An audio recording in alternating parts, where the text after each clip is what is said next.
बिस्मिल्लाहिर्रहमानिर्रहीम। अस्सलाम वालेकुम। Welcome to my YouTube channel in self learning and welcome to a new lecture.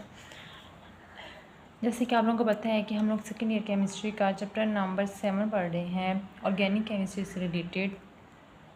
तो आज जो हमारा ऑर्गेनिक केमिस्ट्री से रिलेटेड एक बहुत इंपॉर्टेंट टॉपिक है, classification of organic compounds. Organic जो कंपाउंड्स हैं, हमें जैसे कि पता है कि वो उनकी तादाद बहुत ज़्यादा है, मिलियंस ऑफ ऑर्गेनिक कंपाउंड्स हैं, और उन सबको सेपरेटली एक एक करके स्टडी करना बहुत डिफ़िकल्ट है। इसीलिए साइंटिस्ट ने उनको उनकी क्लासिफिकेशन बनानी थी। मींस के अब जैसे ऑर्गेनिक कंपाउंड्स हैं, उनकी डिविजन्स की हुई हैं, तो उनको आगे ग्रुप्स में डिवाइड कर दिया था कि इस प्रॉपर्टीज़ या इस टाइप के जो ऑर्गेनिक कंपाउंड्स हैं उनका ये ग्रुप है, वो सारे एक ग्रुप में कर दिए, और इसी तरह से डिफरेंट प्रॉपर्टीज़ से अकॉर्डिंग उनको सब डिवाइड कर दिया गया, उनकी क्लासिफिकेशन हो गई। तो आज सबसे पहले हम एक स्केच बनाएंगे, एक टेबल बनाएंगे, जिससे हमें पता चलेगा कि ऑर्गेनिक कंपाउंड्स की कितनी क्लासिफिकेशन है और उनकी आगे फर्दर जो सब ग्रुप्स हैं वो किस तरह से हैं। तो सबसे पहले हम लोग स्टार्ट करते हैं।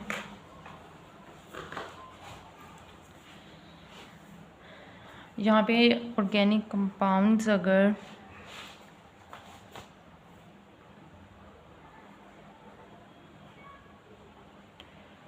ऑर्गेनिक कंपाउंड्स तो अगर सबसे पहले के हैं ऑर्गेनिक कंपाउंड्स को उन्होंने 2 क्लासेस में डिवाइड किया था। एक जो क्लास थी वो आती है कि जो ओपन चेन जो कंपाउंड्स हैं, ऑर्गेनिक कंपाउंड्स हैं, उनको एक क्लास में किया था जी।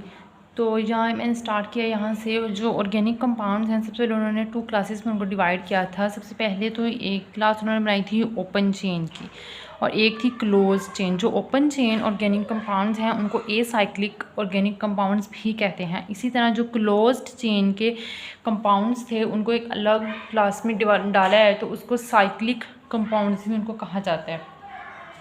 अब जो ओपन चेन ऑर्गेनिक कंपाउंड्स हैं इनको फर्दर 2 क्लासेस में डिवाइड किया गया है कि जिनकी जो चेन है वो स्ट्रेट है, उनको एक अलग क्लास में डाला गया है, और जिनकी चेन जो है वो ब्रांच चेन है उनको एक अलग क्लास में डाला है। यहाँ पे हो गया था ओपन चेन की क्लासिफिकेशन, बस यहाँ पे एंड हो गई थी। लेकिन जो क्लोज चेन था उसकी क्लासिफिकेशन आगे फर्दर है, तो वो हम लोग देख लेते हैं। ओपन चेन में तो सिर्फ स्ट्रेट और ब्रांच आ गए, ओके। और जो क्लोज्ड चेन में अब इसकी भी फर्दर 2 क्लासेस हैं।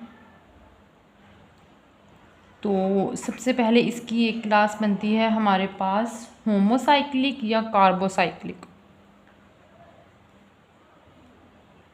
होमोसाइक्लिक और या इसको हम लोग कार्बोसाइक्लिक भी कहा जाता है। तो इन सब की डेफिनेशन की एक्सप्लेनेशन सब कुछ मैं आपको बताऊंगी, आप लोगों को टेंशन नहीं लेनी।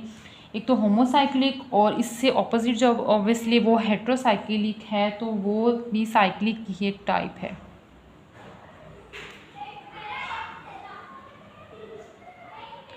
तो ये क्लोज चेन में इसकी ये 2 टाइप्स थी। इसके बाद जो होमोसाइक्लिक है उसकी आगे फर्दर 2 टाइप्स थी। सबसे पहले एक तो थी अलेसाइक्लिक और एक अरोमेटिक कंपाउंड्स। तो अब ये सब क्या होता है ये सब हम लोग डिटेल से डिस्कस करेंगे, तो आप लोगों ने बस ज़रा सा देखना है। अलेसाइक्लिक एंड अरोमेटिक, ये होमोसाइक्लिक की यहाँ पे इसकी डिवीज़न ख़त्म होगी। लेकिन जो हेट्रोसाइक्लिक है इसकी फर्दर डिवीज़न हुई है। तो इसके बाद हमारे पास आता है एक तो सैचुरेटेड और एक unsaturated. Saturated organic compounds and unsaturated,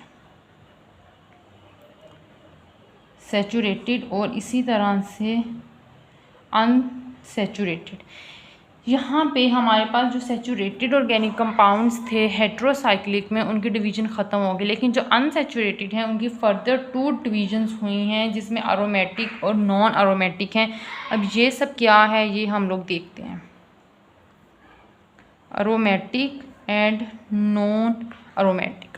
तो यहाँ पे ये ऑर्गेनिक कंपाउंड्स जो हैं उनकी डिवीज़न ख़त्म हो गई है। मैं दोबारा से एक्सप्लेन कर देती हूँ। जो ऑर्गेनिक कंपाउंड्स हैं साइंटिस्ट ने इनकी 2 डिवीज़न किए हैं, एक तो ओपन चेन में और एक क्लोज चेन में। जो ओपन चेन है इसको एसाइक्लिक ऑर्गेनिक कंपाउंड्स भी कहा जाता है, जिनकी चेन ओपन होती है, और जिनकी चेन क्लोज होती है उनको साइक्लिक ऑर्गेनिक कंपाउंड्स कहा जाता है। अब जो ओपन चेन में हमारे पास 2 टाइप्स के ऑर्गेनिक कंपाउंड्स आते हैं, सबसे पहले स्ट्रेट चेन और उसके बाद ब्रांच्ड चेन।